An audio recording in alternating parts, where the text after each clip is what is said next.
Welcome to the Daily Brain Podcast, where we empower you with communication skills and a vocabulary that makes you comfortable in any conversation. Absolutely. Feel free to comment with words that you hear a lot, but are not quite sure of how to incorporate into a daily dialogue. Yes. Today's word is demure. Ooh, fun. It's been popping up everywhere lately, especially online, and I'm really curious to dig into what's behind this sudden resurgence. It's interesting, isn't it? Yeah. On the surface, demure seems like a simple word, Right. reserved, modest, but there's a surprising depth to it. Yeah.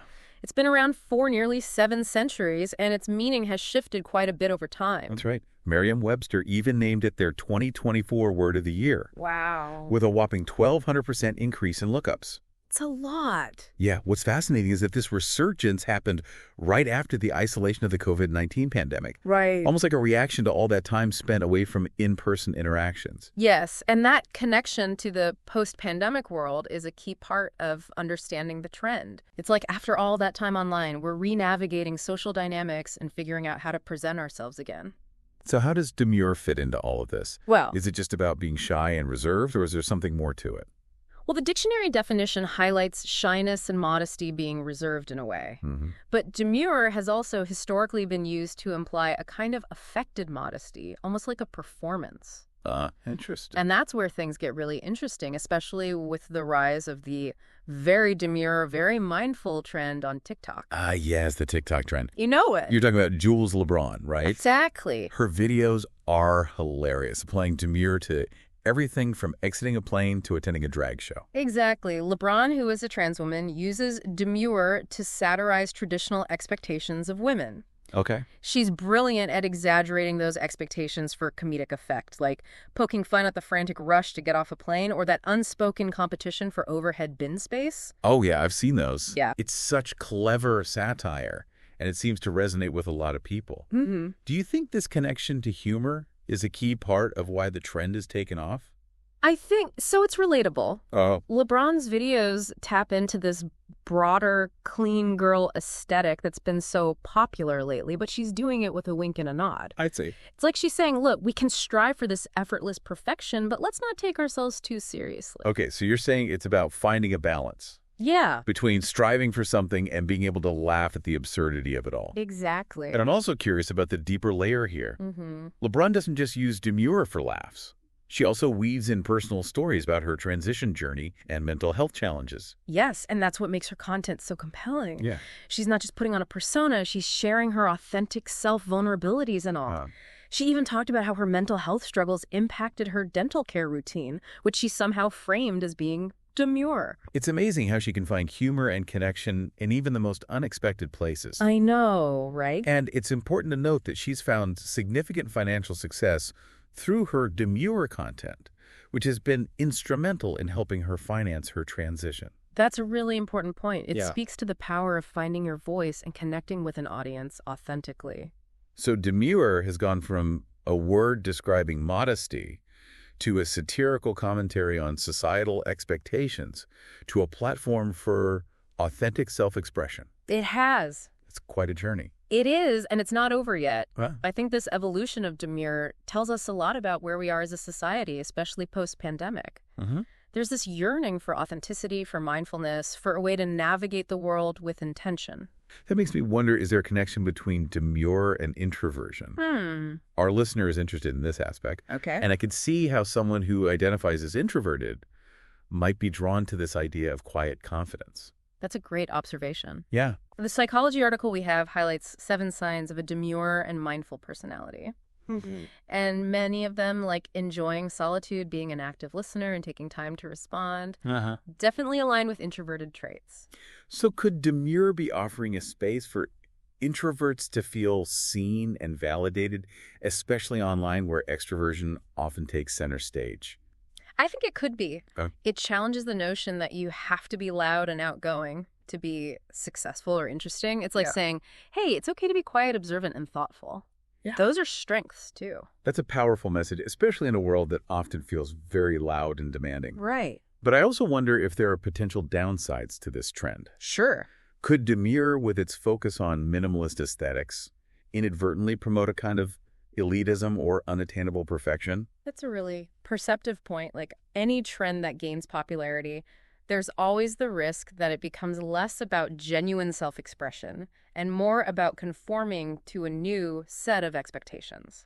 Perceptive point, like any trend that gains popularity, there's always the risk that it becomes less about genuine self-expression and more about conforming to a new set of expectations. Right. And it's easy to see how Demure, with its emphasis on curated minimalism, could be misinterpreted as promoting a lifestyle that's only accessible to a certain few. Absolutely. Not everyone can afford designer clothes and expensive skincare products, which are often associated with this aesthetic. Absolutely. And that's why it's so important to have these conversations to acknowledge the potential pitfalls and ensure that Demure doesn't become another way to exclude or marginalize people. I remember reading one article that argued Demure could be seen as reinforcing traditional gender roles. Right. The author was concerned that it might encourage women to be overly passive or agreeable, which could be detrimental in certain situations. Yes, and that concern goes back to the historical baggage of the word. Right. It's important to remember that demure was often used to control women's behavior, to keep them quiet and subservient. Wow. We need to be cautious that this new interpretation doesn't inadvertently perpetuate those harmful stereotypes. It's a delicate balance, isn't it?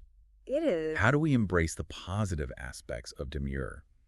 The mindfulness, the intentionality, the quiet confidence, without falling into those traps.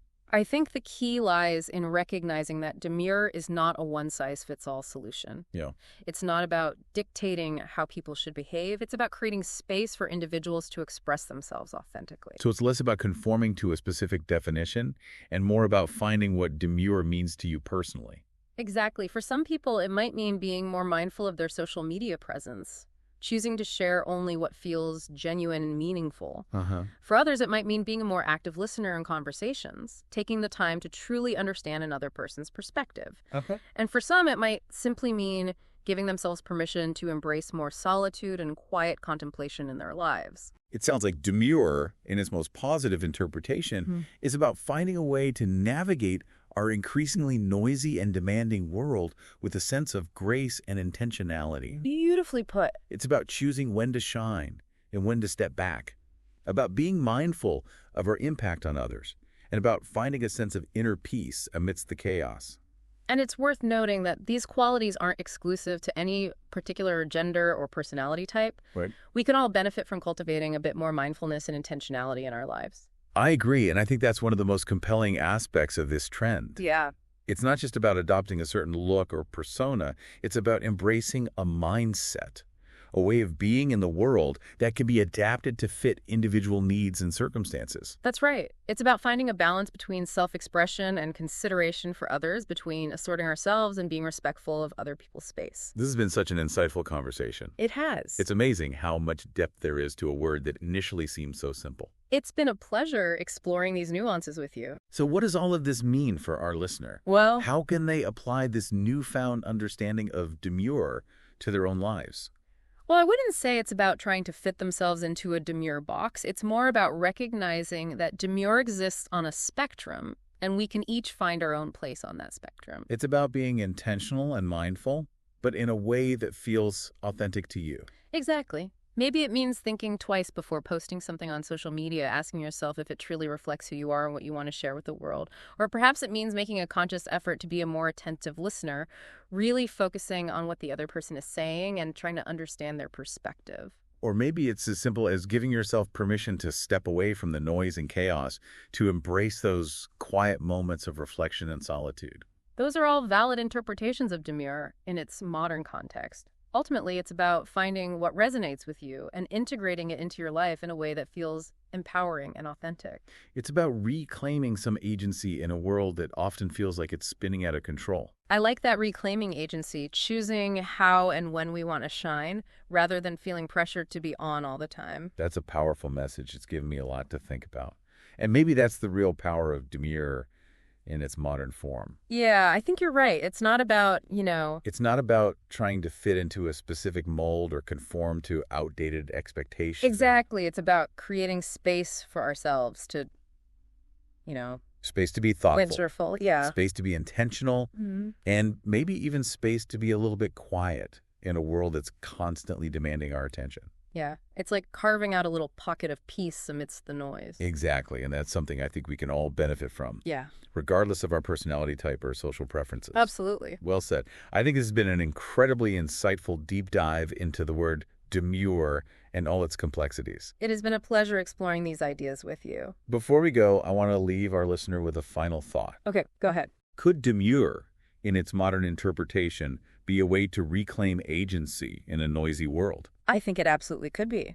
Yeah, could it be about choosing how and when to shine rather than feeling pressured to be on all the time? I think that's at the heart of it, yeah. I encourage you to reflect on what demure means to you personally and how you might want to incorporate it into your life. It's a word with a rich history and an evolving meaning, so. Yeah, and maybe it's time for each of us to define it for ourselves. Thanks for joining us on this deep dive. Thanks for listening to the Daily Brain Podcast.